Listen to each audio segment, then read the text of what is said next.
Assalamualaikum warahmatullahi wabarakatuh. Perkenalkan, nama saya Muhammad Tim Syukri.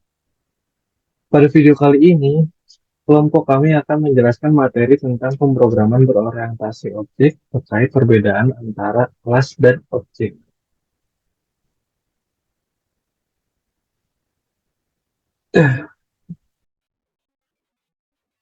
Oke, di sini dengan saya Muhammad Ren Gifari akan menjelaskan tentang apa itu pemrograman berorientasi objek. Jadi, pemrograman berorientasi objek atau dalam bahasa Inggrisnya Object Oriented Programming atau disingkat OOP adalah paradigma pemrograman yang berorientasikan kepada objek yang merupakan suatu metode dalam pembuatan program dengan tujuan untuk menyelesaikan kompleksnya berbagai masalah program yang terus meningkat. Objek adalah entitas yang memiliki atribut atau karakter atau behavior dan kadangkala disertai dengan kondisi atau state. Semua data dan fungsi di dalam paradigma ini dibungkus dalam kelas-kelas atau objek-objek. Bandingkan dengan logika pemrograman terstruktur. Setiap objek dapat menerima pesan, memproses data, dan mengirim pesan ke objek yang lainnya. Model data berorientasi objek dikatakan dapat memberi fleksibilitas yang lebih, kemudahan mengubah program, dan digunakan luas dalam teknik peranti lunak skala besar. Lebih jauh lagi, pendukung PBO mengklaim bahwa PBO lebih mudah dipelajari bagi pemula dibanding dengan pendekatan sebelumnya. Dan pendekatan PBO lebih mudah dikembangkan dan dirawat. Kemudian yang berikutnya ada kelebihan dan kekurangan PBO. Kelebihan PBO yang pertama, representasi dunia nyata. Yang kedua, kebebasan pengembangan program. Yang ketiga, peningkatan kualitas. Yang keempat, kemudahan dalam pemeliharaan program. Yang kelima, kemampuan yang tinggi dalam modifikasi program. Yang ketujuh, reusability atau penggunaan kembali program yang sudah dibuat. Yang kedelapan, ada kolaborasi. Dan yang kesembilan, aman dan lain-lain. Kemudian kekurangan PBO yang pertama, untuk beberapa programmer butuh waktu untuk terbiasa dengan PBO. Yang kedua, ukuran program yang dibuat dengan metode PBO itu cukup besar. Yang ketiga, runtime lebih lambat dan penggunaan memori yang lebih banyak dibanding prosedural. Yang keempat, tidak semua masalah program dapat diselesaikan dengan metode PBO. Kemudian yang berikutnya di sini ada analogi PBO dari kasus pergi kerja. Di sini ada orang. Orang ini kita sebut dengan objek. Nah, objek ini misalnya mempunyai kegiatan. Ada yang bekerja sebagai arsitek, ada yang bekerja sebagai pembantu, ada yang bekerja sebagai asisten, dan ada yang bekerja sebagai manajer. Cuman ketika kita punya objek yang baru, jadi objek yang baru ini kita sebut objek kedua, dia tinggal nyontek aja dari objek yang pertama, kegiatan yang dikerjakan oleh objek pertama. Karena kegiatan yang dikerjakan oleh objek pertama dapat juga dikerjakan oleh objek kedua.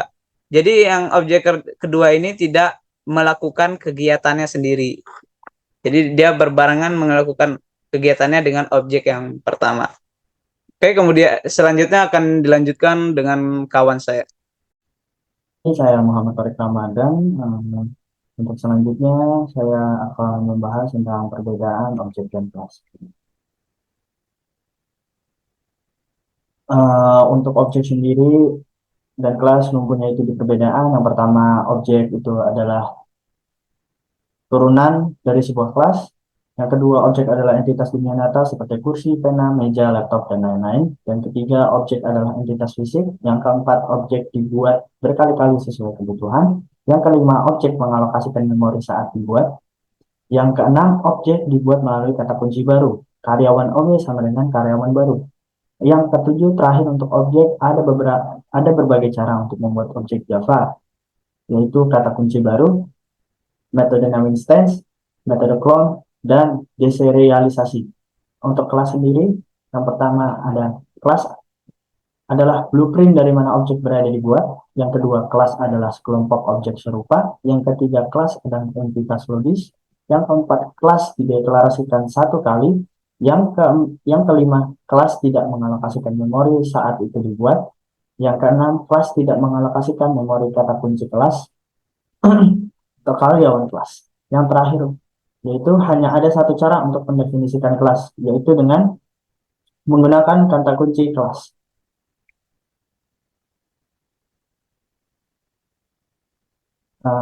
Contoh objek ya, yang pertama objek mempunyai dua karakteristik yaitu state dan behavior. Saya akan mengambil contoh BMW. Untuk state-nya ada jenis, warna, dan kapasitas. Untuk jenisnya sendiri sedan, warnanya merah dan kapasitasnya 4 orang. Behavior-nya itu ada maju, mundur, dan menambah kecepatan.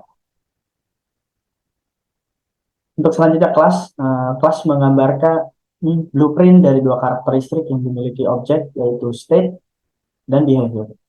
Contohnya itu kelas mobile. Untuk state-nya ada jenis, warna, dan kapasitas, dan behavior-nya maju, mundur, dan menambah kecepatan. Sekian penjelasan dari saya untuk perbedaan objek dan kelas. Untuk kesimpulan akan dijelaskan oleh teman saya. Terima kasih. Assalamualaikum warahmatullahi wabarakatuh. Di sini saya akan melanjutkan penjelasan materi dari Muhammad Thorik Ramadan. Perkenalkan, saya Fikri Naufal Maulana. Jadi saya akan menjelaskan kesimpulan dari materi pemrograman berorientasi objek ini. Kesimpulan dari pemrograman berorientasi objek ini adalah paradigma pemrograman yang berfokus pada permodelan dunia nyata dalam bentuk objek-objek yang memiliki atribut atau data dan metode atau fungsi, serta membantu mengorganisasi dan mempermudah pengembangan perangkat lunak. Jadi itu aja yang bisa saya sampaikan dari materi objek pada pemrograman berorientasi objek ini. Semoga bisa kalian terima dengan baik. Sekian, terima kasih. Wassalamualaikum warahmatullahi wabarakatuh.